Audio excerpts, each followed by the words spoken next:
terlalu detail. Saya minta izin saya rekam. So types of lexical verbs. Last week I introduced you to 6 types of lexical verbs, including transitive, terus kemudian ada intransitive, terus kemudian ditransitive, intensive, complex transitive, and prepositional. I will like just running through each of types here. So ini yang kemarin saya minta teman-teman untuk diskusikan. Kalau transitif itu pada dasarnya contohnya adalah secara basic definisi teman-teman sudah tahu kalau transitif berarti dia butuh apa? Direct object.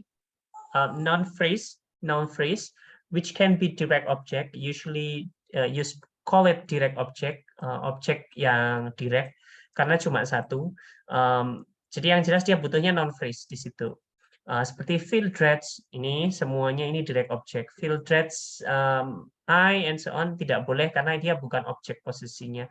Jadi walaupun dikasih pronoun itu referring ke pro itu di situ itu singkatan dari proform. Form atau proform itu bentuk yang mirip. Jadi bentuk yang mirip dengan noun kan pronoun itu.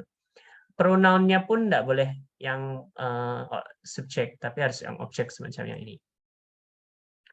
Next, ini contohnya kalau misalkan kita bikin plan-nya, jadi misalkan noun phrase dibagi jadi verb phrase transitive, dreads, terus noun phrase-nya nanti bisa dipecah lagi di sini kalau misalnya ini affectionate, adjective, and cats noun.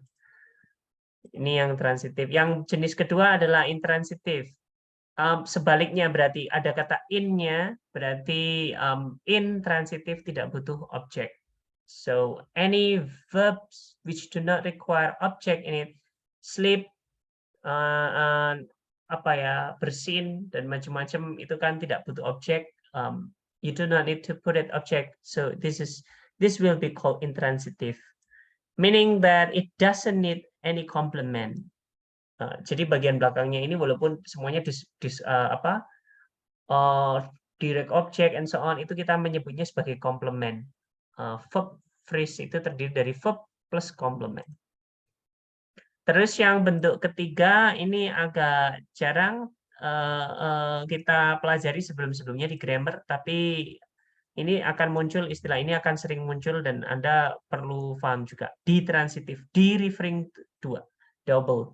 Di itu bahasa Latin untuk dua. So ditransitive meaning that it require to butuh apa? Butuh apa berarti? Kalau ditransitive. Direct object. It doesn't have to be direct object. Two objects. Two objects, okay. Two noun phrase. Satunya disebut direct sama apa tadi Dika? Direct sama indirect. Oke. Direct and indirect object. Anda butuh direct, satunya akan disebut direct, satunya indirect. Di sini yang tebal sama yang miring, yang mana yang direct? Can you check which one do you think is the direct one? Kalau yang ini tadi. What do you guys think? Kira-kira yang direct yang mana? Kalau ada yang tebal sama yang tipis ini tadi. Milih would be direct or indirect? Any comment? Direct, sir. Okay, thank you, Sharla. Milih is direct. Sorry, the direct one would be the one you give. Jadi misalkan semacam ini, saya kebalik. William give Millie some bleach. Nah, William give Millie some bleach, berarti yang dikasihkan itu kan bleach-nya ini. Dia directnya. Millie ini yang indirectnya. Yang dikasihkan kan bukan Millie, tapi dikasih some bleach ini. Sama itu, the staff send the general a message. Message will be direct object. Indirect object-nya adalah the general. Cara mengetahuinya gimana? Kalau kalian tukar posisinya, maka kalian akan butuh to. The staff send a message to the general. Nah, karena to the general berarti dia indirect. Sorry, saya tadi kebalik. Max buys his butler all necessary work. berarti all necessary work clothes itu direct. His butler itu indirect. Karena his butler, if you put it at the back, you need to put to. Max buy bla bla bla to atau for dan lain-lain, tergantung bentuknya semacam apa. Oke, semacam itu. Itu yang ditransitif. Dua-duanya direct. Dua-duanya non-phrase, tapi satu menjadi direct object, satunya menjadi indirect object. Ini contoh gambarnya kalau misalnya digambarkan. Jadi ada non-phrase sama verb phrase. Verb phrase-nya terus kemudian dibagi jadi dua, semacam ini. Tidak perlu non-phrase plus non-phrase. Jadi langsung verb phrase, terus ini split jadi dua sendiri-sendiri. Ini noun phrase yang pertama adalah indirect object, terus noun phrase kedua direct object. Kalau dibalik juga bisa. Jadi Anda tinggal taruh depannya some bleach. Yang belakang misalkan 2 milli she gave some bleach to Millie, berarti to-nya nanti akan menjadi prepositional phrase. Tapi pada dasarnya dia statusnya tetap komplement sebagai objek. Walaupun nanti digambar dia akan dibentuk sebagai preposisi to sama Millie, semacam itu. Yang ini yang incorrect yang mana berarti? Max show Matilda his collection of razor. Tarzan offered Jane his hairy arm. Hazeltine told his boss the news. Yang mana yang salah?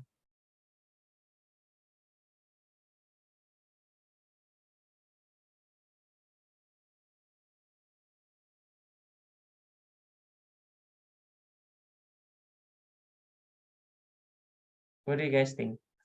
Kelihatannya benar semua. Yang mana yang salah? Kalau misalkan disuruh milih, oke, pilih salah satu yang salah dari list itu, kira-kira yang mana yang salah?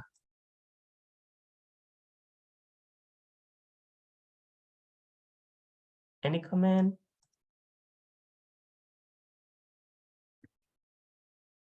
Halo?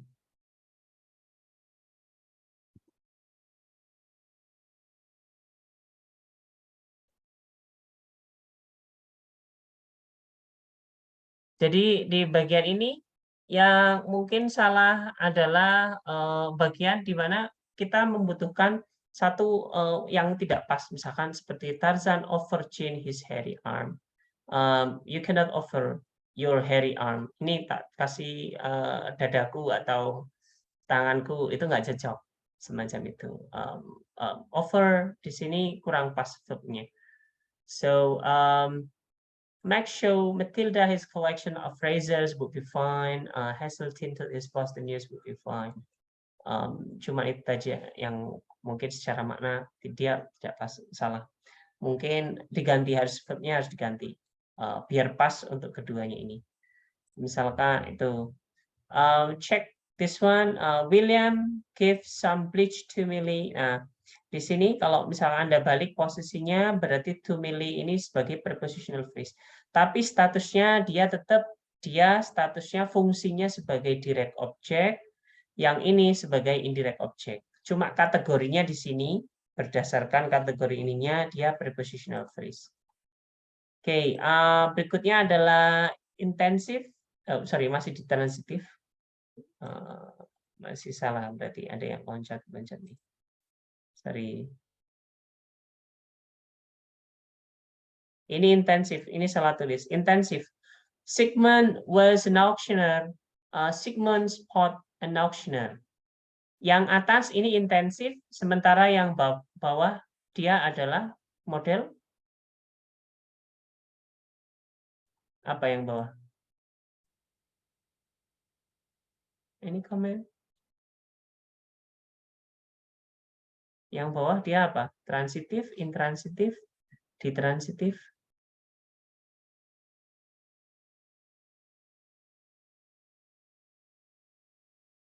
Oke. Yang bawah ini transitif, dia butuh objek. Sementara yang atas ini adalah model intensif. Intensif referring to dia butuh satu komplement. Komplementnya itu predikatif. dia itu predikat dari subjeknya. Sigmund was an auctioneer. Sigmund adalah seorang auctioneer. Jadi Sigmund ini adalah predikatnya dari Sigmund. Dia itu menjabat sesuatu yang menggantikan si subjek ini. Jadi di beberapa term disebut sebagai subjek predikat. Terus bentuknya yang bagian belakang ini bisa macam-macam, bisa adjective phrase, bisa noun phrase, bisa prepositional phrase. Adjective phrase misalkan she is sad, kayak gitu. Sad-nya itu, sedihnya itu kan bukan objek. Sedih itu bukan objek, tapi sedih itu menggambarkan si subjeknya ini. Jadi semacam itu. Gampangnya biasanya semua jenis to be itu masuk intensif. Kadang-kadang kita sebut to be itu sebagai copula kalau misalkan dalam sinteks ini. Jadi copula be, terus kemudian bagian ini subjek dan bagian belakangnya ini merupakan komplement. Istilahnya kita sebut subjek predikat. Subjek predikatifnya, predikatif dari subjeknya. Jadi tidak hanya semacam ini saja, misalkan Sigmund was rather angry, misalkan kayak gitu, atau misalkan Sigmund was in the bathroom, kayak gitu. Was in the bathroom itu prepositional phrase, itu juga bisa menjadi ini. Jadi, misalkan was in the bathroom, atau misalkan rather very angry, was very angry, dan macam-macamnya. Semua model semacam ini kita sebut sebagai predikatif atau subjek predikat. Semacam itu. Clear. Sementara yang ini adalah objek. Spot an auctioneer ini objek. Ini gambarnya kalau misalkan kita ingin tahu bentuknya kalau bisa digambarkan. Jadi Sigmund dibagi dua, verb intensif bentuknya was dan noun phrase-nya an auctioneer. Sementara yang bawahnya ini verb, dia bentuknya transitif karena dia butuh objek. Spot an auctioneer. Semacam itu. Yang selanjutnya adalah kompleks transitive verbs. Kompleks transitif itu punya dua komplement, tapi berbeda dengan yang ditransitif. Kalau ditransitif tadi, kita punya noun phrase yang bentuknya direct object sama indirect object. Kalau yang kompleks transitif, dia itu bentuknya macam-macam. Bisa satu direct object, yang satunya lagi bentuk lain, misalkan prepositional phrase, bisa adjective phrase, dan macam-macam, yang dia itu menjelaskan direct object-nya. Contohnya, Jack find his own jokes extremely funny. Extremely funny ini menjelaskan objeknya, direct objeknya ini. They made Stella their spokesperson. Their spokesperson ini kan Stella sebagai spokesperson, juru bicara. Jadi ini itu tidak menjelaskan they, tapi menjelaskan Stella. Lisa put the liquor under her bed. Under her bed ini menjelaskan objeknya. Gambarannya semacam ini. So misalkan sentence Jack, terus verb phrase-nya terdiri dari dua komplement. Yang komplement pertama noun phrase, his own jokes, terus kemudian yang bagian kedua adjective phrase extremely funny ini menerangkan noun phrase ini. Jadi tidak ditaruh noun phrase plus adverb phrase jadi satu, enggak. Ini dicampur saja bisa. Kecuali kalau Anda pakai aturan sinteks yang baru yang mana semuanya harus dua-dua, berarti ini verb phrase tarik ke bawah, noun phrase dipecah lagi, noun phrase plus adjective phrase. Semacam itu. Jadi hampir sama saja. Terus yang ini contoh lainnya misalkan Max found Bill an amusing companion. An amusing companion ini noun phrase dan dia menerangkan Bill. Ini bentuknya noun phrase. Yang tadi bentuknya adjective phrase. Yang ini bentuknya noun phrase dan noun phrase an amusing companion ini menjelaskan Bill. Jadi semacam itu. Ini untuk verbnya. Yang terakhir adalah prepositional. Gampangnya kalau prepositional itu pokoknya semua yang belakangnya itu prepositional phrase, maka dia otomatis dijadikan sebagai prepositional verb. Jadi contohnya Max glance itu nggak bisa. Glance itu melirik itu butuh objek, jadi nggak bisa dianggap sebagai intransitif. Max glance the falling acrobats. Glance dia melirik atau melihat sekejap akrobat yang jatuh. Itu bisa. Pada dasarnya bisa. Cuma di sini glance itu bukan transitif semacam transitif the falling acrobat semacam ini. Dia itu butuhnya glance itu ditambahi melirik ke arah tertentu karena dia very specific. Hampir sama dengan look at, look up, look out, and so on. Jadi see, ada yang see bentuknya biasa, I see the star, for example, I see the movie, atau see yang lebih spesifik lagi, see at, dan macam-macamnya. So, itu tadi. Jadi ini gambaran rangkumannya ada di sini yang cukup membantu saya kira buat belajarnya teman-teman. Transitif, dia subjek plus verb, direct object. Kalau intransitif tidak butuh objek. Di transitif butuh butuh dua komplement, satunya direct object, satunya indirect object. Cuma kalau indirect objectnya ditaruh belakang, Anda harus meletakkan sesuatu, biasanya preposisi. Terus intensif itu dia butuh subjek predikatif yang bentuknya bisa adjective phrase, bisa prepositional phrase, bisa noun phrase, bisa adverb yang menjelaskan subjeknya. Saya sangat marah, kayak gitu. Sangat marah itu menjelaskan saya. Jadi itu subjek predikatif. Saya seorang petani atau seorang nelayan. Seorang petani itu menjelaskan subjek, itu intensif. Kompleks, referring to two complements, tetapi yang pertama adalah direct object, yang kedua adalah noun phrase atau adjective phrase atau prepositional phrase yang menjelaskan direct object itu. Karena dia menjelaskan direct object, maka dia disebut objek predikatif. Sama dengan yang ini, karena dia menjelaskan subjek, maka dia disebut subjek predikatif. Lastly, prepositional verb referring to subject plus verb plus prepositional complement. Pada dasarnya semua verb yang dia bentuknya itu dia butuh sesuatu tambahan, dia itu disebut sebagai prepositional verb. Jadi misalkan seperti glance at tadi, throw away the rubbish bin and so on, dia fungsinya sebagai prepositional complement semacam itu. Ini fungsinya. Kategorinya dia tetap verb, terus kemudian preposisi dan macam-macam. Kategorinya semacam itu. Jadi ini yang tambahan lagi, apakah dibutuhkan komplement atau tidak, bentuk komplementnya seperti apa, nanti di sini. Jadi ada dua, kategori sama fungsi.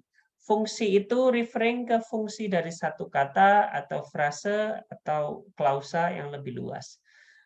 Sebagai apa? Direct object atau apa. Kalau kategori itu lexical kategorinya, part of speech-nya.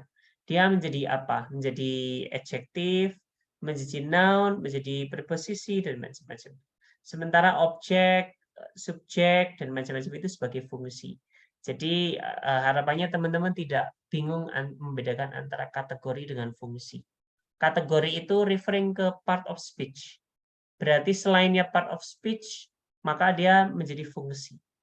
Verb itu bisa kategori sekaligus fungsi. Tapi noun phrase, kata benda, itu part of speech. Subjek itu fungsi, objek itu fungsi. Subjek, verb, objek itu fungsi. Tapi kategorinya noun phrase plus verb phrase plus noun phrase, and so on. Semacam itu. Oke.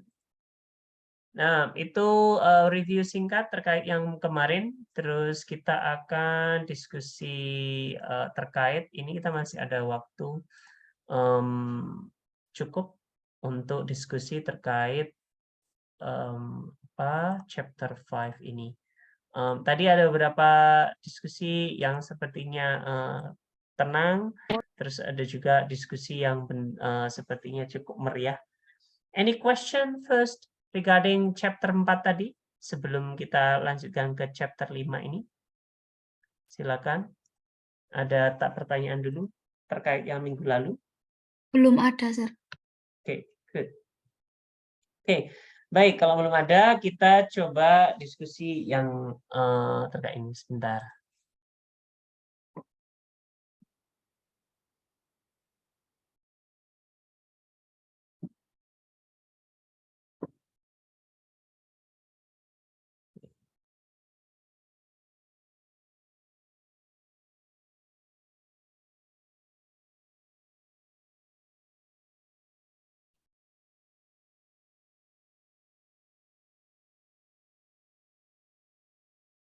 So basically, the discussions this week is the continuations of last week's discussion.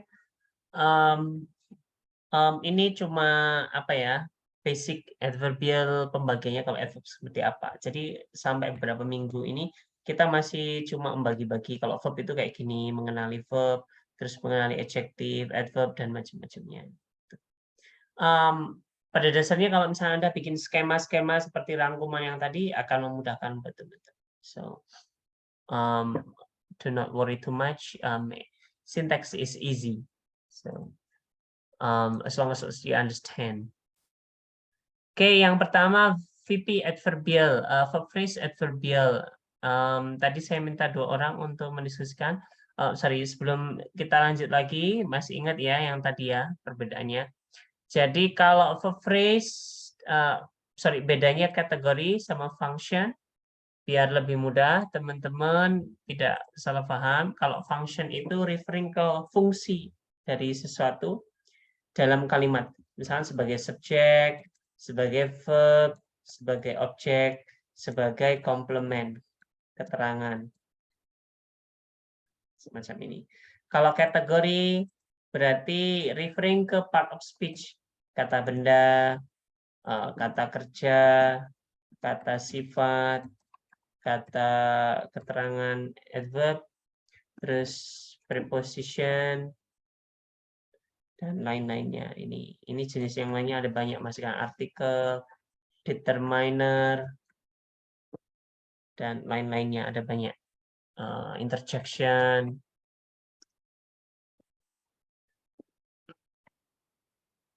dan seterusnya. Jadi itu aja.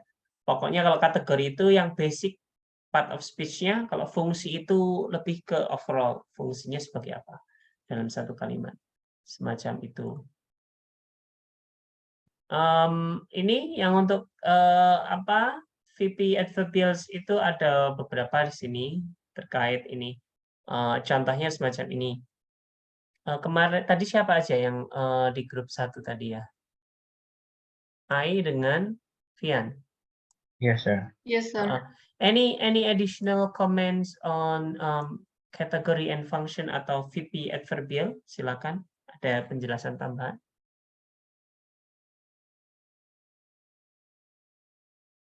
Silakan.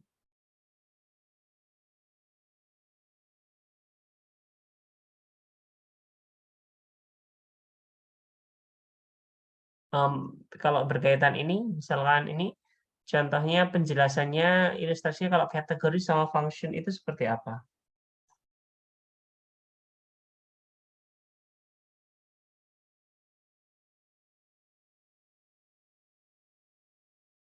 Silakan.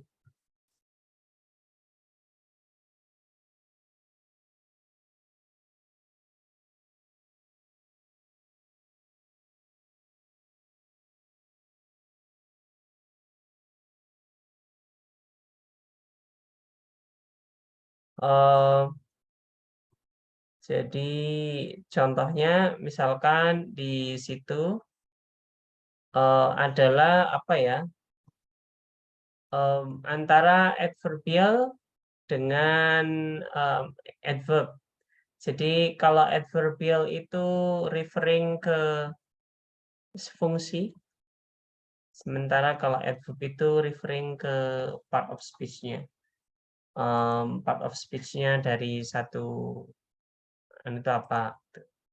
Itu biasanya yang kita apa ya? Kita kaitkan dengan ini. Jadi contohnya kalau adverb-nya misalnya di sini ada Sam sunbathed beside a stream, beside like a maniac. Max spot this wildcat in the spring with his binocular and so on. Di sini kategori sama fungsinya bisa jadi kemudian berbeda satu sama lain. Misalkan semacam ini, Sam sunbathed beside the stream or like a maniac. Nanti kita bisa mengasumsikan, oh ini berarti dia fungsinya sebagai prepositional verb. Karena dia verb terus diikuti dengan preposition. Sementara yang di sini, Max spot this wildcat in the spring. Those wildcat ini sudah direct object. Terus in the spring and so on ini berarti dia komplementnya kayak gitu. Berarti ini walaupun sama-sama preposisi statusnya berbeda. Bisa jadi semacam itu untuk apa mudahnya untuk diskusi tersebut. Terus ada yang disebut sebagai ejang. Ejang itu apa, Tian atau Ai? Ejang itu apa? Silakan. Any Ejang comment? itu Mm-mm.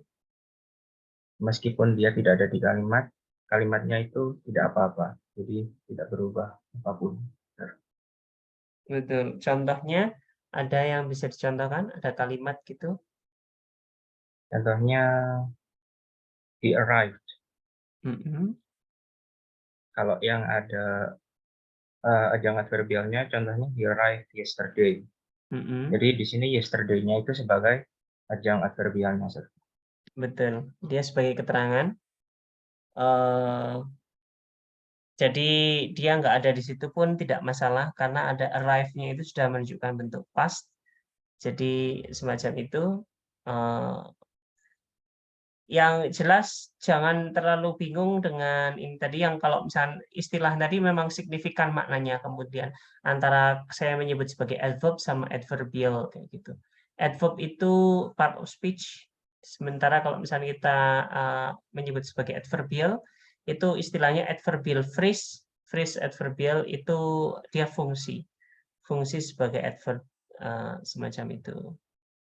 Ejang itu macam-macam, bisa bentuknya frekuensi, bisa bentuknya tempat, waktu, dan lain-lainnya, tujuan, macam-macam. Misalkan semacam kata why, terus kemudian frekuensi 3 times, 4 times, and so on, itu juga bisa sebagai ejang. Hey, thank you, Vian. Yang kedua, levels of verb phrase. Verb phrase itu ada beberapa level, dan yang kemudian nanti sebagai contoh yang di awal tadi, maka kemudian kita bingung, PP ini akan apa ya, menjelaskan yang mana. Soalnya seperti ini. Beside the stream sama like a maniac, ini dia bisa menjelaskan bagian yang ini. Ini dia akan referring ke sunbath. Tetapi in the spring sama with binocular, ini ada dua opsi. Apakah dia menjelaskan ke those wildcats atau menjelaskan ke spot the wildcat, semacam itu. Atau overall keseluruhannya ini. Jadi itu yang kadang-kadang kita bingungkan. Makanya kemudian levelnya kemudian akan tergambar, nanti kalau digambarkan baru akan kelihatan pas. Contohnya semacam ini. Menurut teman-teman ini gambarnya benar enggak? Spot those wildcats in the spring.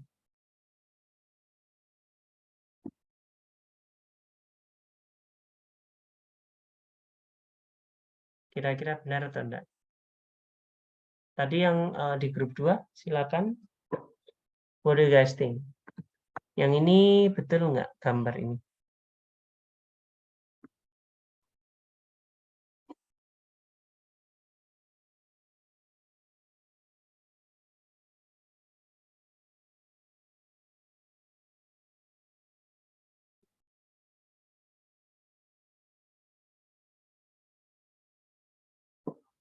In the spring tidak bisa menjelaskan non-phrase these wildcats masalahnya. Jadi ini beda dengan yang kompleks verb yang tadi. Kalau kompleks verb itu misalkan Max spot those wildcats smiling, kayak gitu misalkan.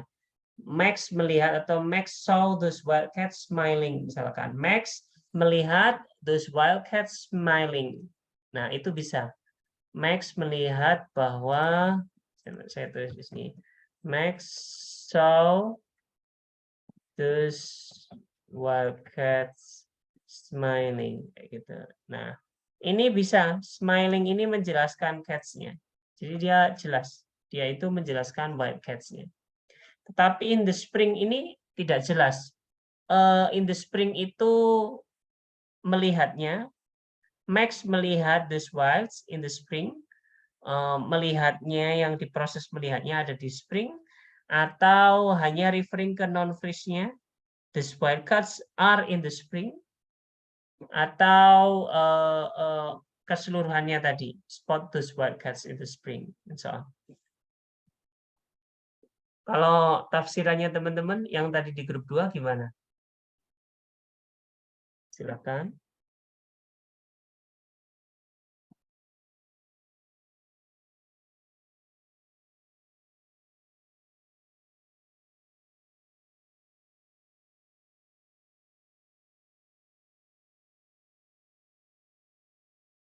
Ini komen. Lainnya Dika, Vinda, Dava, Nanda, Rizky,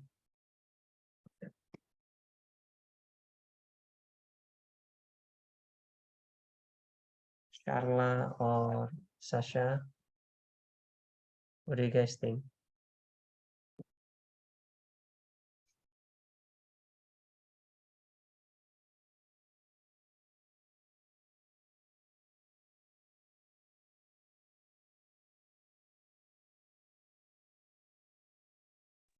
I'm sorry, sir. Gimana? So I read the this material and I actually got really confused. Okay. Which part making you confused? Tell us. Yang mana yang kamu bingungkan? Ketika baca levels of verb phrase itu saya bingung, sir, karena enggak secara langsung bahwa itu dibagi berapa level atau ada apa saja gitu. Jadi Betul. kayak sebenarnya masih enggak ngerti sampai sekarang, sir. Oke. Good. Baik. Dia itu referring ke maksudnya level itu di sini kan ada 2 level. Maksudnya ya, nih saya gambarkan dulu. Ini kan ada 2 level, verb ini sama verb ini. Nah, terus kalimat ini in the spring ini dia itu sebenarnya menjelaskan ke sini atau dia menjelaskan ke sini. Jadi dia itu. Kalau menjelaskan ke atas berarti spot those wildcats. Kalau menjelaskan ke verb saja berarti spot saja. Jadi baginya semacam itu. Maunya semacam itu dia. Nah, terus kalau digambarkan semacam ini berarti menurut teman-teman dia menjelaskan yang mana? Menjelaskan VP atau verb saja? Kalau gambarnya seperti ini. What do you guys think? VP, I think, sir. Menjelaskan VP. VP. Kalau menjelaskan VP harus setara dong. Kayak misalkan ada AP ya, misalkan ada AP, berarti misalkan kayak gini. Ada NP, nah ini those wildcats kan dibagi 2, those wildcats. Those-nya menjelaskan wildcats, itu setara. Nah kalau ini menjelaskan apa kira-kira berarti? Kalau VP nggak mungkin. Dia menjelaskan apa di sini?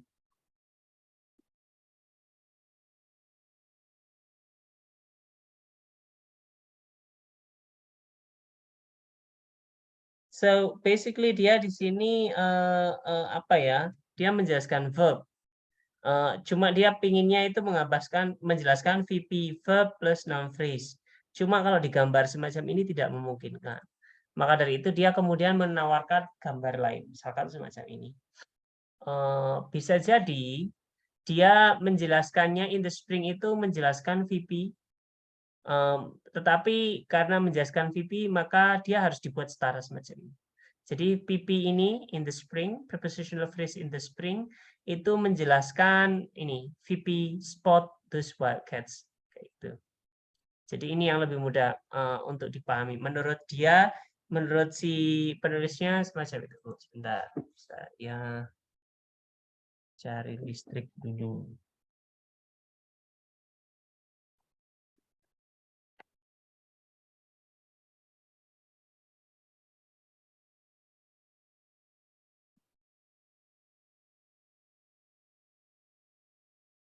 Oke.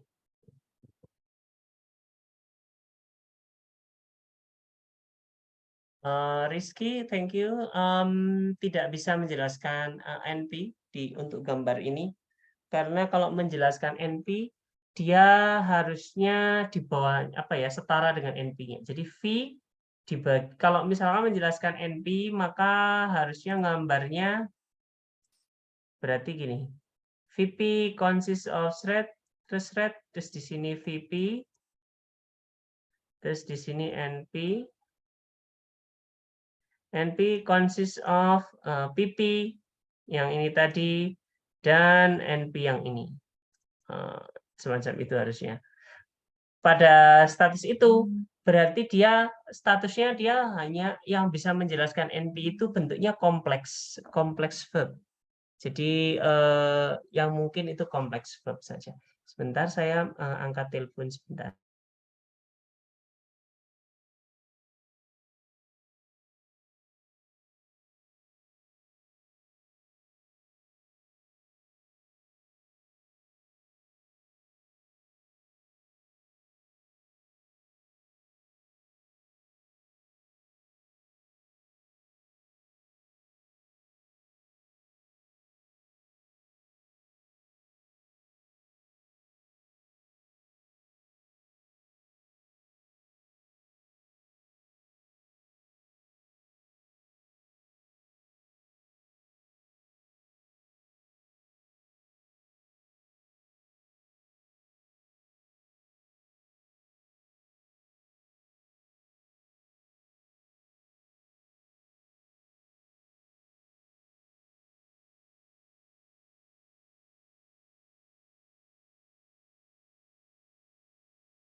I'm sorry, sir, but we can hear your Oh, I voice. see. Sorry.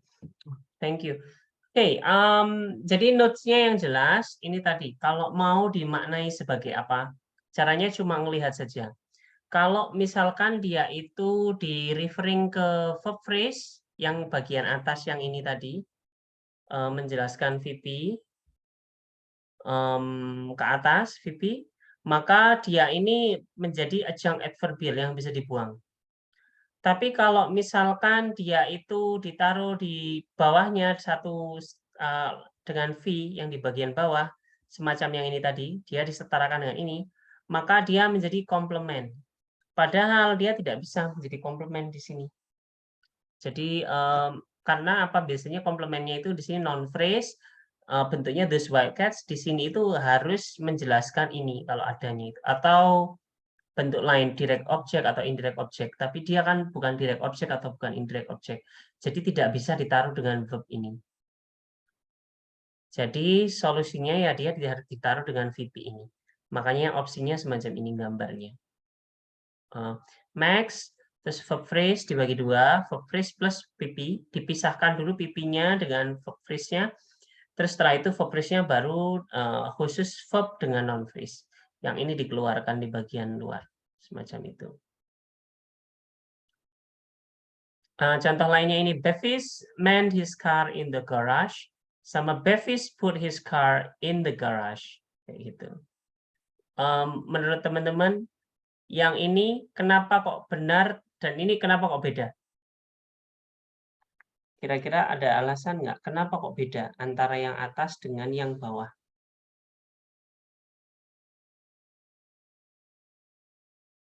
Kenapa kok yang atas pakai man itu seperti itu, terus yang bawah pakai put kok gambarnya beda?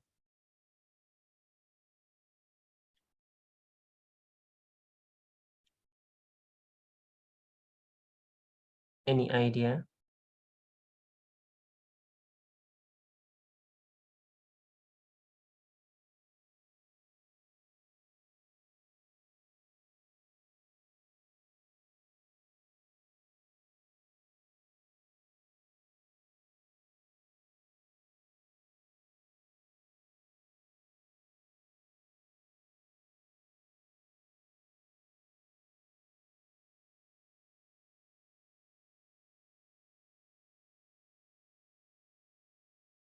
Any idea?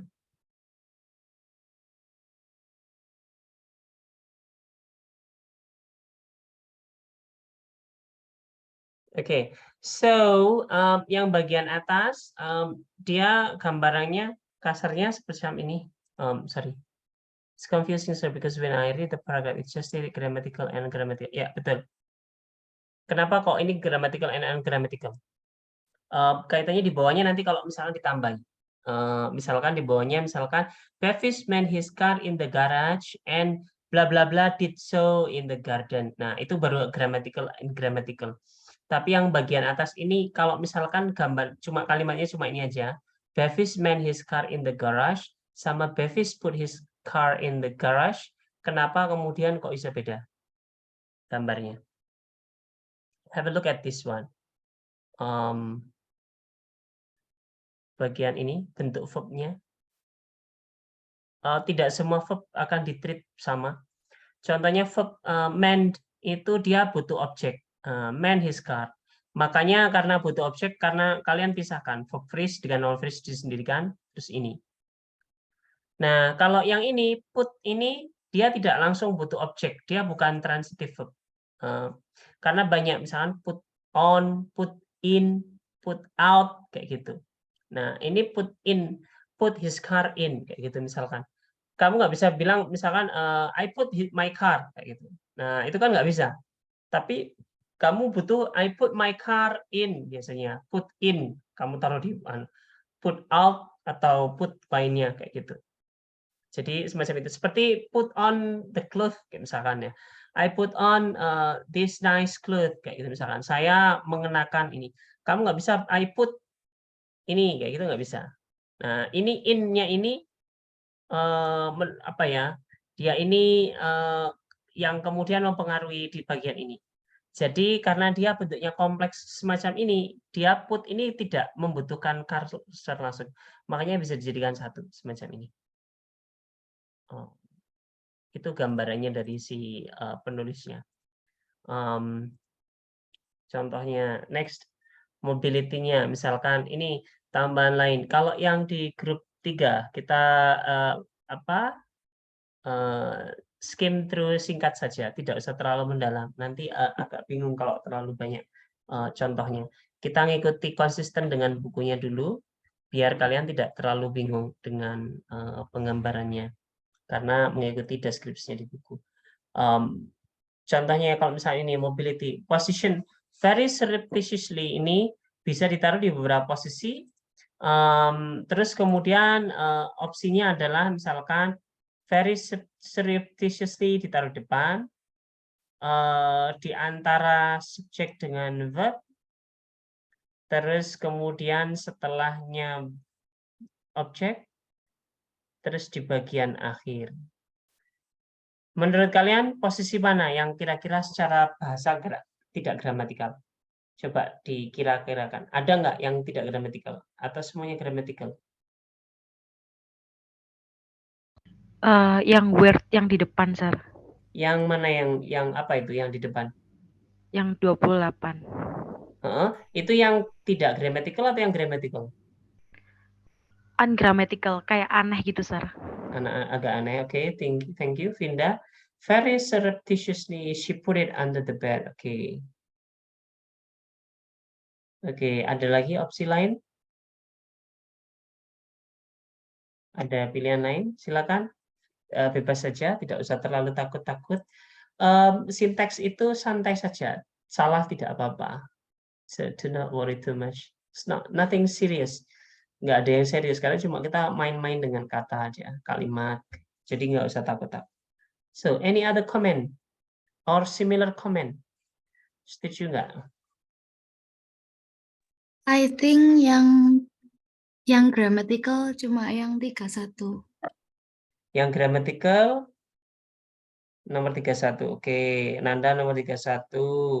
Terus Vinda nomor 28 tadi. Oke. Ada lagi? Coba gunakan intuisi kalian sebagai pembelajar bahasa Inggris. Which one do you think is ungrammatical?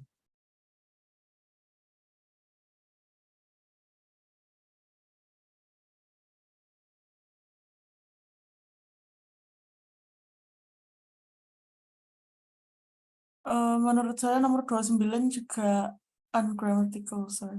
Oke, nomor 29. Thank you, Flora. Nindi. Nomor 29. Baik, berarti yang grammatical nomor 30. Excuse me, Sir. Saya yang grammatical yang 31 tadi. Oke, 31 grammatical, 30 grammatical, 28, 29 tidak grammatical. Oke. Baik, kalau si penulis buku ini, maka dia mungkin beda dengan kita. Kalau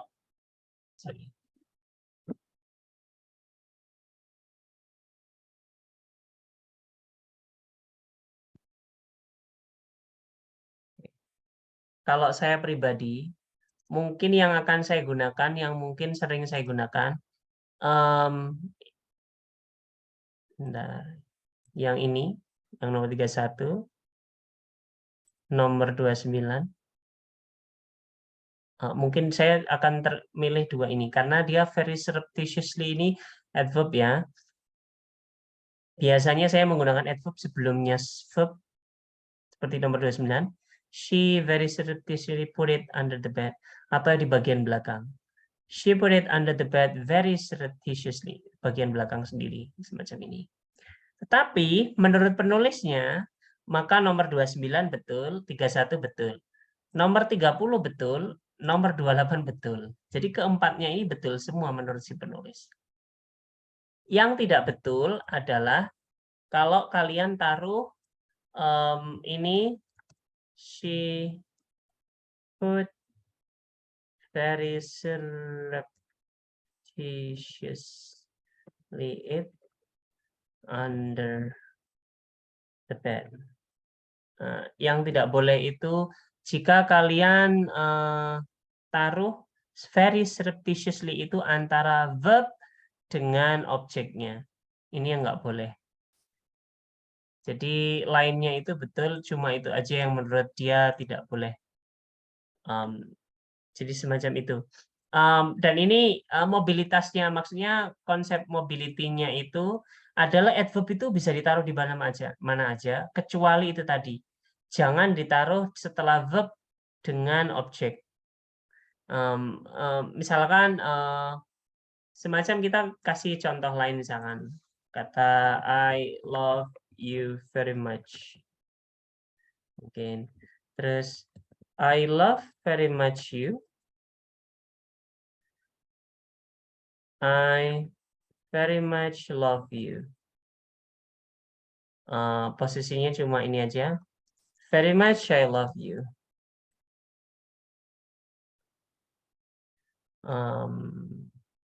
Bentar. Ini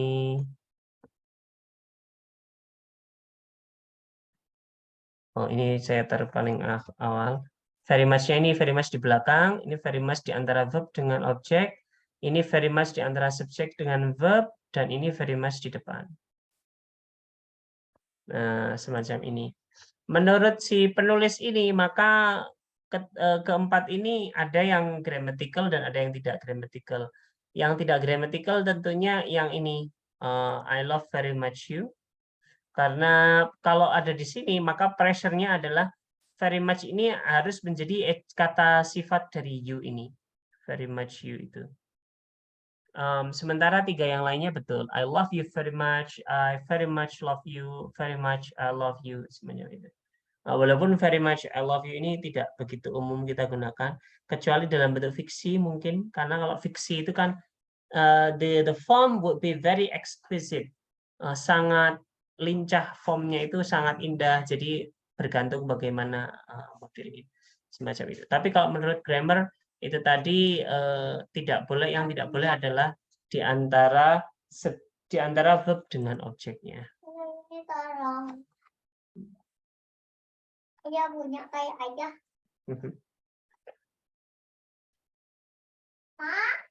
Oke. Nah, next. Kalau misalkan ditaruh di depan, she very surreptitiously put it under the bed. Adverb-nya ada taruh depan. Verb phrase-nya di sini. Put it under the bed. Anda nanti tinggal pecah lagi. Put it dipecah dengan under the bed. Put dengan it. Dan seterusnya. Jadi bisa semacam itu. Nah, yang tadi menanyakan tentang phrasal verb. Ini di grupnya siapa tadi? Nanda Nanda sama Mas Dava. Silakan. Nanda sama Dava tadi gimana diskusinya yang terkait ini? Jadi menurut diskusi kami ini phrasal verb ini terbentuk dari dua kata kerja.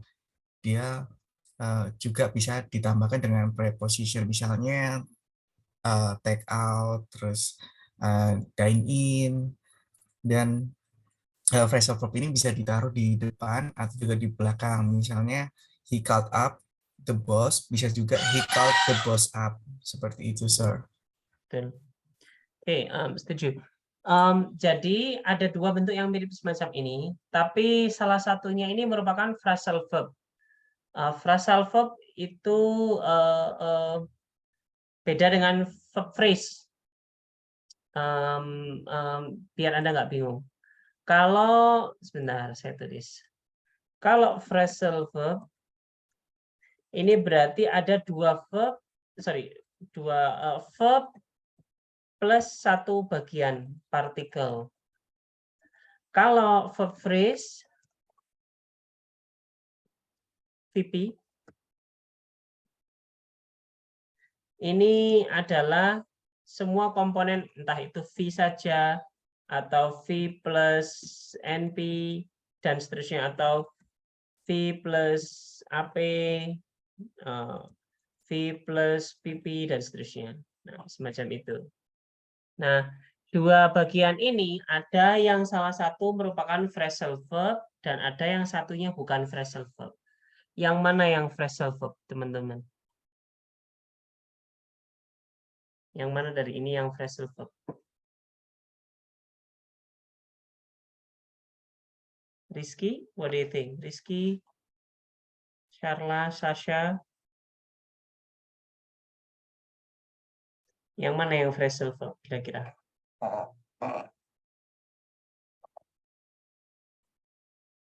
Yang he called up the boss. Oke.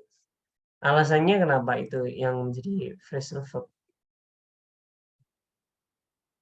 Karena artinya, sir. Oke, baik. Caranya agak sulit ngeceknya, yaitu biasanya kita ngeceknya itu berdasarkan keumumannya. Dia ini pasangan atau bukan. Contohnya misalkan ini, contoh lain phrasal verb itu misalkan throw away, terus kemudian call up, dial in, dine in tadi dicontohkan, dine out. Anda kan nggak bisa pakai kata-kata dine off kayak gitu, nggak bisa. Ini nggak bisa dine off. Jadi hanya bisa memilih beberapa opsi ini. Misalkan look at, look up, dan seterusnya. Tapi itu pun harus sesuai pasangannya, sesuai dengan kecenderungannya. Misalkan call up the boss, ini kan call up itu nelpon. Itu nggak bisa Anda he call up the street dianggap sebagai verb phrase karena secara makna itu nggak cocok. Jadi itu pasti bukan verb phrase, bukan phrasal verb karena itu bukan pasangannya.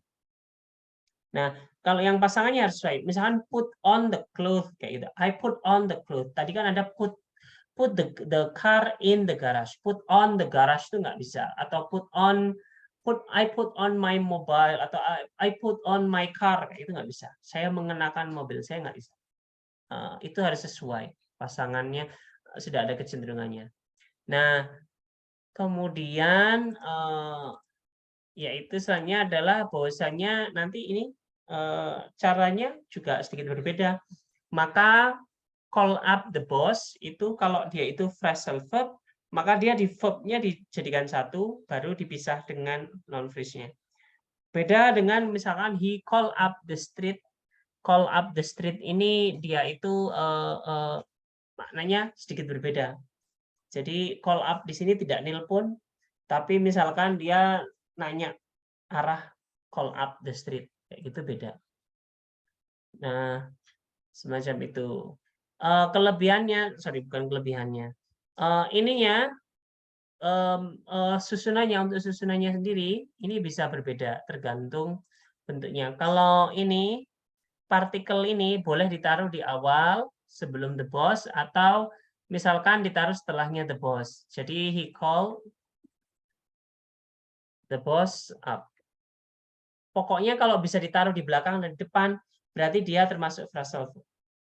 Sama misalkan seperti I throw away the rubbish. Dan sebaliknya I throw the rubbish away. Kayak gini. I search for information in the internet gitu. I search information for in the internet.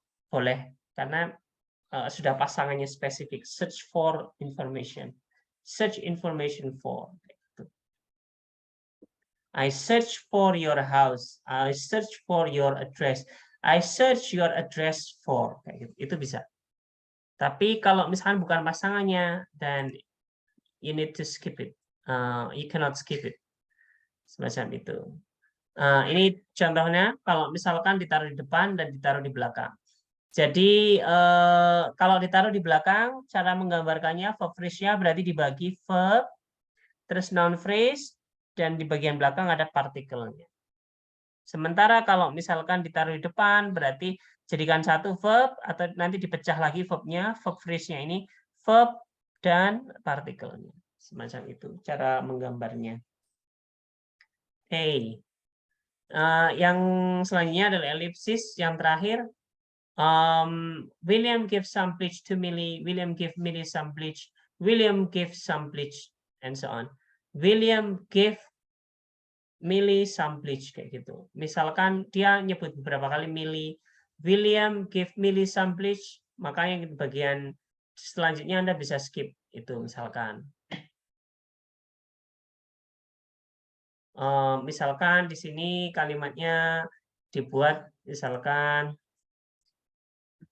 William give dan give buy for Millie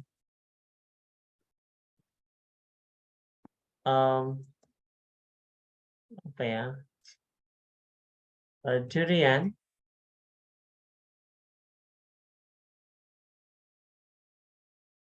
Misalkan cek saja di sini. And William. Oh, ini nggak cocok. Diganti aja kalimatnya.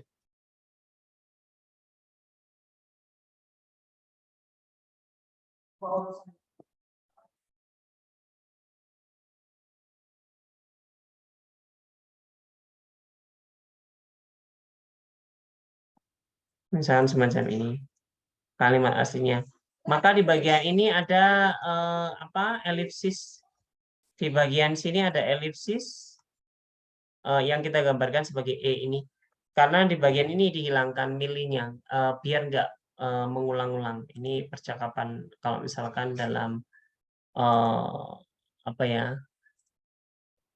percakapan biasa misalkan. Nah, semacam itu. Ada informasi tambahan lain tadi yang dari grup 5? Sharla, Sasha, sama siapa tadi, Kiki? Iya, Sir. Jadi elipsis seperti yang kita... I'm sorry, sir. Iya, Tasya. Gimana? Ya, Sharla silahkan. Oke. Jadi itu, Sir. Memang sepahaman kita tadi emang ada beberapa words itu yang dihilangkan. Jadi misal subjek yang di elipsis. Nah, jadi subjeknya tuh nggak ada. Jadi langsung kayak di contohnya tuh visit blah blah blah house. Nah, itu meskipun kita nggak tahu subjeknya, tapi kalimat tersebut masih bisa dipahami gitu, Sir. Betul. Betul. Sasha menambahkan? Yes, sir. Penjelasan saya kurang lebih sama seperti Sharla, cuman saya sedikit bingung dalam bentuk grafiknya ini, sir, untuk elipsisnya dan ditarik ke atas dan dibentuk NP itu saya sedikit bingung di situ, sir. Oh iya, ini karena di sini misalkan kita anggap yang hilang ini adalah kata Millie tadi. Jadi kan kalimat awalnya she gave some bleach to Millie, William give Millie some bleach Millie. Jadi misalkan ada kalimat sebelumnya yang mendekati ini, terus kemudian mirip-mirip ini menyebutkan Millie, terus yang kedua makanya dia hapuskan juga di sini, sehingga di sini disebut elipsis. Kalau ditarik ke atas dia non-phrase karena Millie. She gave Millie some bleach. Non-phrase ini direct object, ini indirect objectnya Millie. Jadi dia tulis di sini non-phrase. Kalau misalkan yang di-delete bagian lain, verb ataupun lainnya juga sama. Anda tinggal menghapuskan saja. Semacam itu. Dikasih tanda E elipsisnya. Semacam itu. Oke. Baik.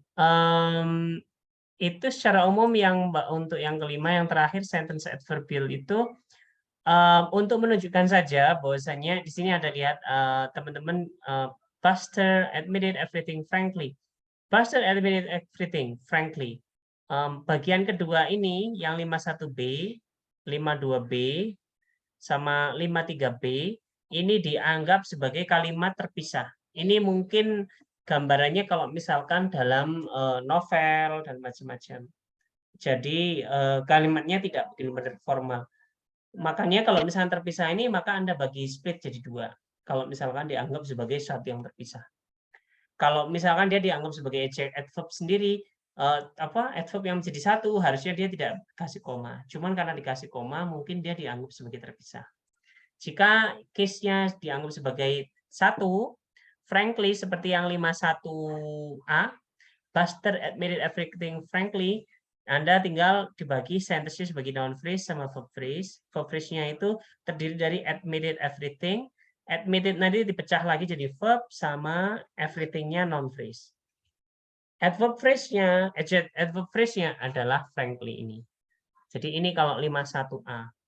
Sementara kalau dibagi menjadi kalimat tersendiri, misalkan ada penanda komanya semacam itu, maka sentence-nya seolah-olah sentence itu dibagi menjadi 2. Ini sub-sentence-nya dan ini adverb phrase-nya frankly. Ini yang untuk yang ada komanya tadi. Jadi Buster admitted everything, terus koma frankly. Kayak gitu.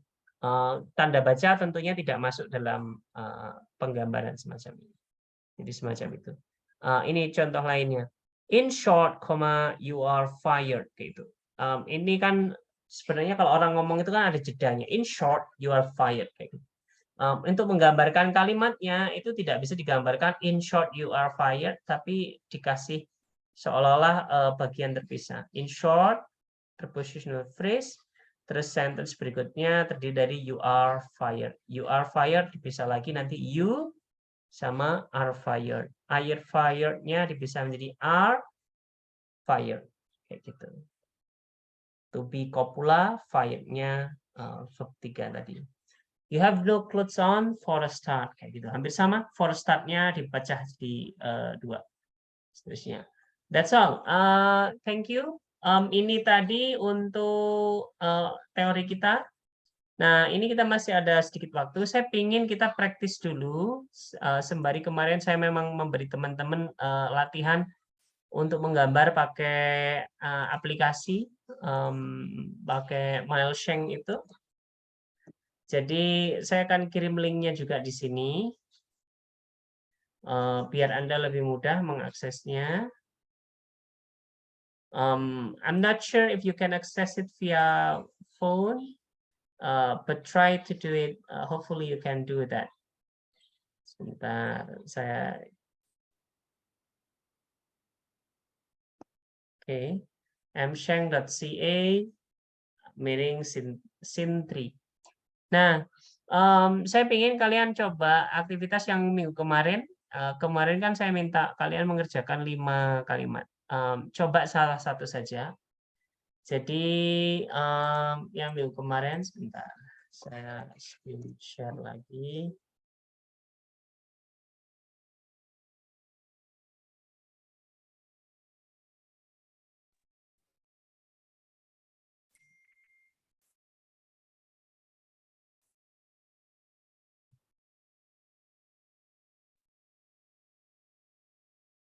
Oke.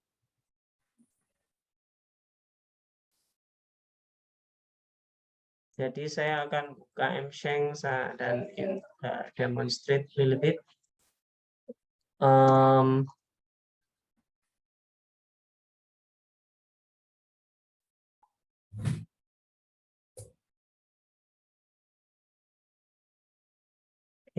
nanti kalian juga punya tampil semacam ini. I'm not sure if you can access it via phone. If you can do that, that's perfect then. Saya coba sambil ambil contoh. Ini ada kata Phil dreads affectionate cats. Misalkan kalian sudah petakan di sini, jadi pada dasarnya kita tinggal menggambarkan saja. Maka prinsipnya adalah taruh dulu kalimat-kalimatnya. Terus habis itu dikasih bracket terluar dulu untuk sentence-nya. Nah, ada bracket semacam ini.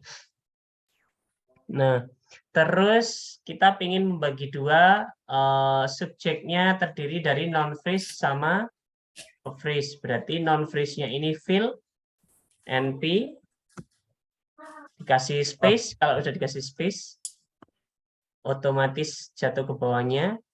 Sama yang kedua adalah verb phrase dreads ini. Verb phrase. Nah, verb phrase-nya kan terdiri dari dreads affectionate cat. Ini hapus dulu aja biar tidak membingungkan. Nah, dreads affectionate cats Anda bagi 2 lagi. Berarti Anda kasih kurung di sini sama kurung di belakang. Yang VP-nya dibagi menjadi verb dan dikasih tutup kurung. Yang ini dikasih kurung juga, buka kurung. Affectionate cats non phrase. Nah, kita sekarang fokus ke bagian belakangnya. Affectionate cats. Affectionate cats ini dipecah menjadi 2, yaitu apa? Part of speech-nya apa? Affectionate cats itu. Apa dengan apa? Dipecah jadi 2, apa dengan apa berarti? Affectionate itu part of speech-nya apa? Adjective, Apa? Sorry, Nanda? adjective sama Adjective. noun. Oke, Anda dikasih kurung adjective, misalkan adjective phrase, sorry kecil aja, adjective phrase. Affectionate-nya setelahnya dikasih tutup kurung, catch-nya juga dikasih tutup buka kurung, noun phrase misalkan. Macam ini. Sudah. Kasih tutup kurung satu lagi biar. Nah, ini yang kita sebut sebagai formula. Ini kalian copy juga untuk tugasnya dikumpulkan besok. Semacam itu. Nah, saya ingin teman-teman nyoba, silakan, ini ada banyak contoh. Ini yang akan teman-teman kerjakan. Jadi dari 21 ini saya akan minta beberapa dari Anda untuk mengerjakan. Tapi kita coba yang lainnya dulu aja sebelum mencoba yang itu. Ini misalkan. Saya akan coba taruh ke sini. Silakan coba pilih salah satu yang menurut kalian mau dicoba. Ini atas-atasnya juga banyak kalimat lainnya. Sebelum.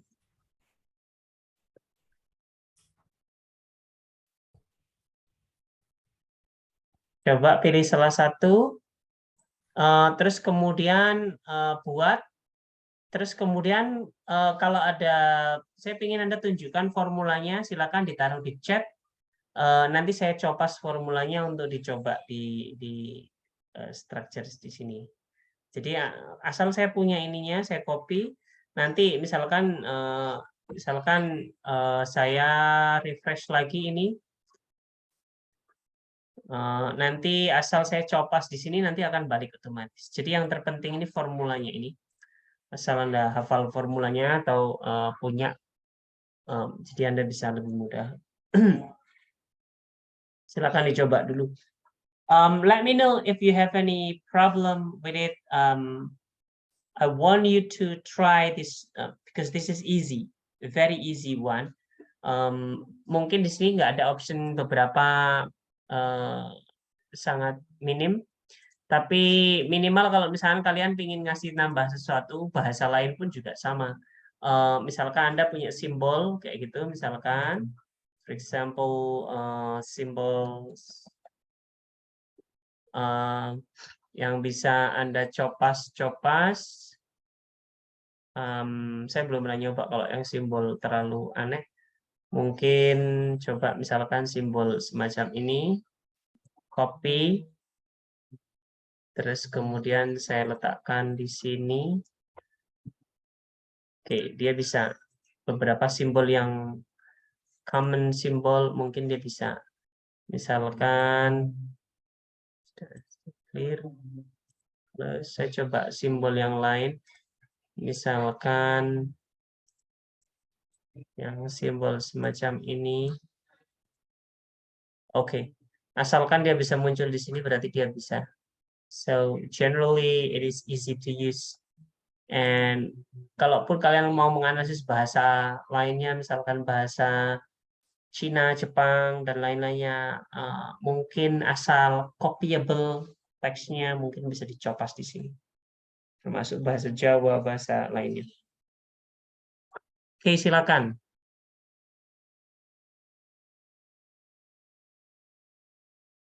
And show me your work with the formula. Just want to see how. Okay, thank you. Anin punya contoh, ini punya Anin.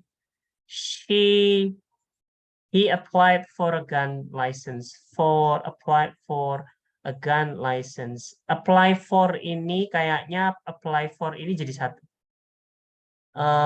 Dia ini apa ya? Dia ini apply for itu mendaftar. Jadi bukan for a gun license. Jadi saran saya mungkin ini jadikan satu gini. A gun license. Ini merupakan NP. A gun license. Kalau Anda mau dipecah lagi, berarti artikel dengan non-freeze gun license. Gun license mau dipecah lagi menjadi noun gun and non-license. Mungkin lebih spesifik semacam ini. Apply for-nya nanti kita pecah lagi sebagai VP, terus applied ini merupakan verb, sementara for ini merupakan partikel. Oh ini applied, ini dikasih tutup kurung dulu. Nah, biar bisa. Mungkin semacam ini. Thank you, Nindi. Thank you, sir. Yap. Ada contoh lain, teman-teman?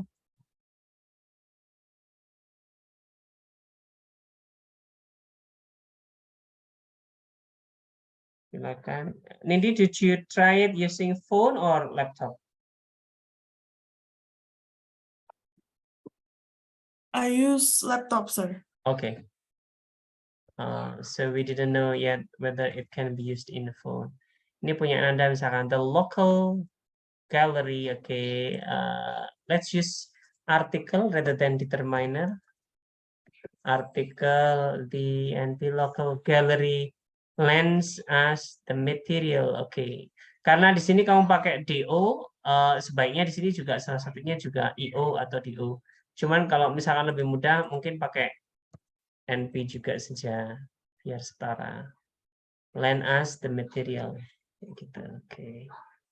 Atau lebih spesifik lagi NP-nya mau diperinci lebih detail nanti bisa ditarik garis sebagai pronoun kayak gitu. Verb phrase terus kemudian lend us the materials. Nah, ini verb phrase-nya karena dia terdiri dari dua, mungkin bisa dikasih tanda keterangan.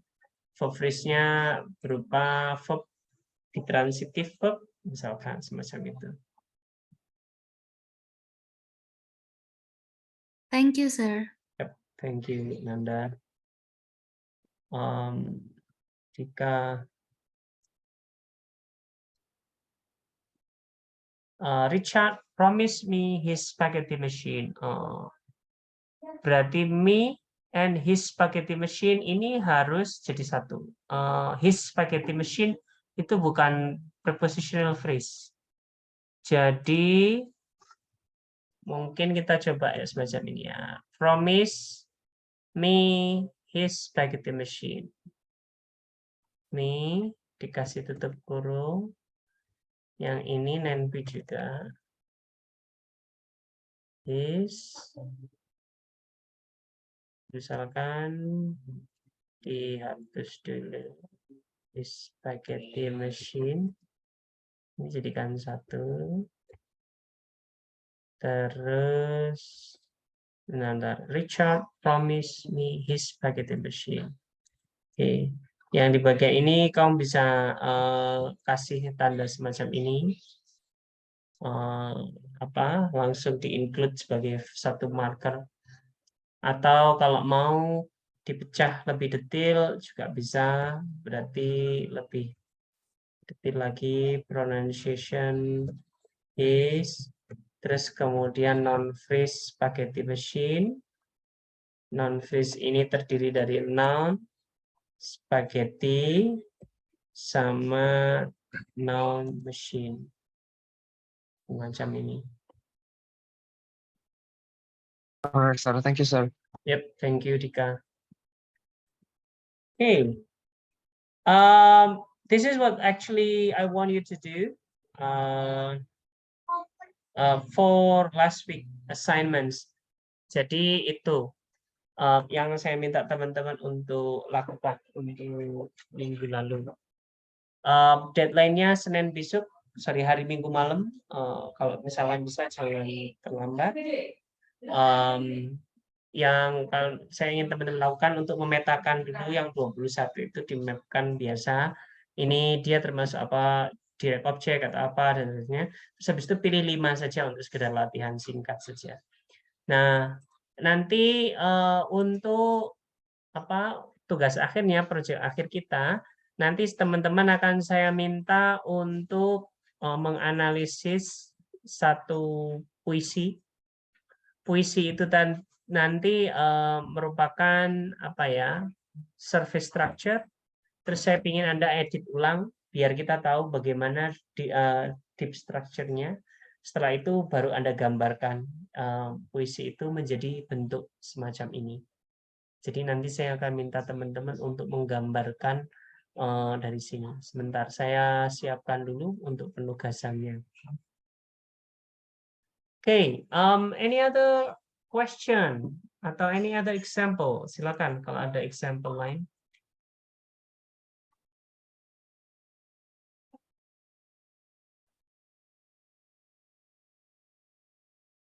Kalau yang ini coba misalkan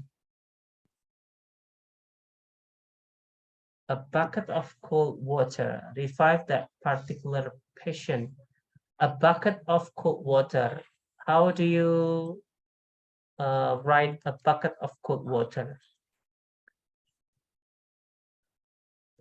Ini kan S, jadi satu ini semuanya S-nya. Terus setelah itu Anda pisah jadi dua, non-phrase-nya, a bucket of cold water, tutup kurung, top phrase, terus sudah selesai, terus kemudian baru dipisah-pisahkan. A bucket of cold water. How do you describe a bucket of cold water? Gambarnya gimana kalau a bucket of cold water? A bucket of cold water.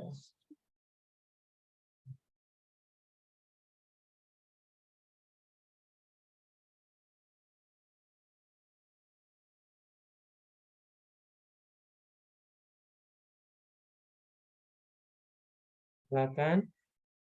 Ada ide gimana menggambarkan a bucket of cold water?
Oke, baik. Tidak ada. Kalau misalkan punya saya, maka simpel saja. Nanti akan ada dua model. Kalau misalkan dibuat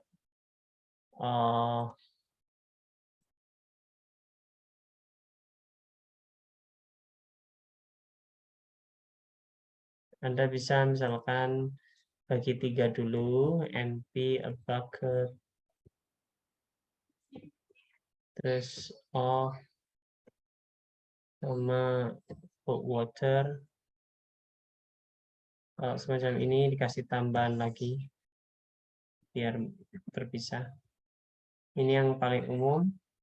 A bucket non-phrase consisting of artikel a dan noun bucket. Kasih tambahan of ini merupakan prepositional. Cold water kasih non phrase. Cold water adjective dan non water kasih tambahan. Ini yang paling umum biasanya. A bucket of cold water. A bucket of cold water. Macam itu. Dan seterusnya. Bisa dimodel semacam ini. Jadi yang penting Anda estimate. Kadang-kadang ini bisa apa tidak. Kalau misalkan dengan struktur semacam ini tidak bisa, Anda coba dibalik untuk tahu mana head and modifier-nya. Jadi misalkan a bucket of cold water itu bisa nggak sih dibalik menjadi cold water a bucket kayak gitu. Cold water bucket kayak gitu. Berarti kalau misalnya ada cold water bucket, berarti bucket-nya yang diutamakan. Tapi karena di sini a bucket of cold water, a bucket itu merupakan quantifier. Jadi dia bukan head-nya. Dia cuma sebagai penbilang saja. Fokusnya bukan di bucket-nya tapi jumlahnya, satu bucket, satu bak kecil itu cold water, semacam itu. Alright, let me check again. Ada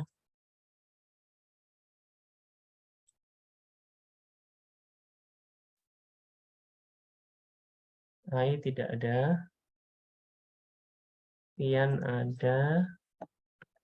Ani tidak ada, Farah tidak ada, Anindi ada, Lukas ada, Dika ada, Vinda ada, David, Nanda ada, Rizky ada, Sharla ada, Wisnu tidak ada, Sasha ada. Right. Oke, baik.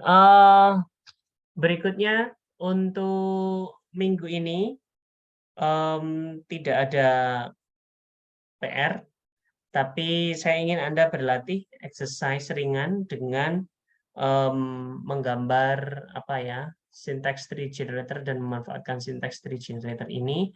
Terus kemudian saya akan kirimkan nanti panduan untuk tugas akhirnya. Jadi mulai minggu ini saya ingin teman-teman sudah mulai bersiap-siap untuk menganalisis tugas akhir tersebut. Expecting saya akan mengirimkan insya Allah hari Minggu atau Senin. That's all for today, everyone. Tadi rencananya sampai jam 12.30, tapi sepertinya sudah cukup sampai jam 12:08 saja. Kita cukupkan dulu. Mohon maaf atas segala kesalahan. I will see you again. Insya Allah next week nanti kita akan ketemu lagi. Thank you, Nanda. Just show your chat about that one, a bucket of cold water. So kita akan ketemu lagi minggu depan, insya Allah, untuk satu kali meeting di minggu depan. Harinya belum fix. Yang jelas kemungkinan antara Kamis ataupun Jumat atau Sabtu, Kamis, Jumat atau Sabtu, insya Allah. Tapi nanti kita cek dulu. Terima kasih. See you again. Assalamualaikum warahmatullahi wabarakatuh, everyone. Waalaikumsalam warahmatullahi wabarakatuh. Thank you, sir. See you. Thank you, sir. Thank you. Waalaikumsalam warahmatullahi Bye-bye. wabarakatuh. Thank you, sir. Bye.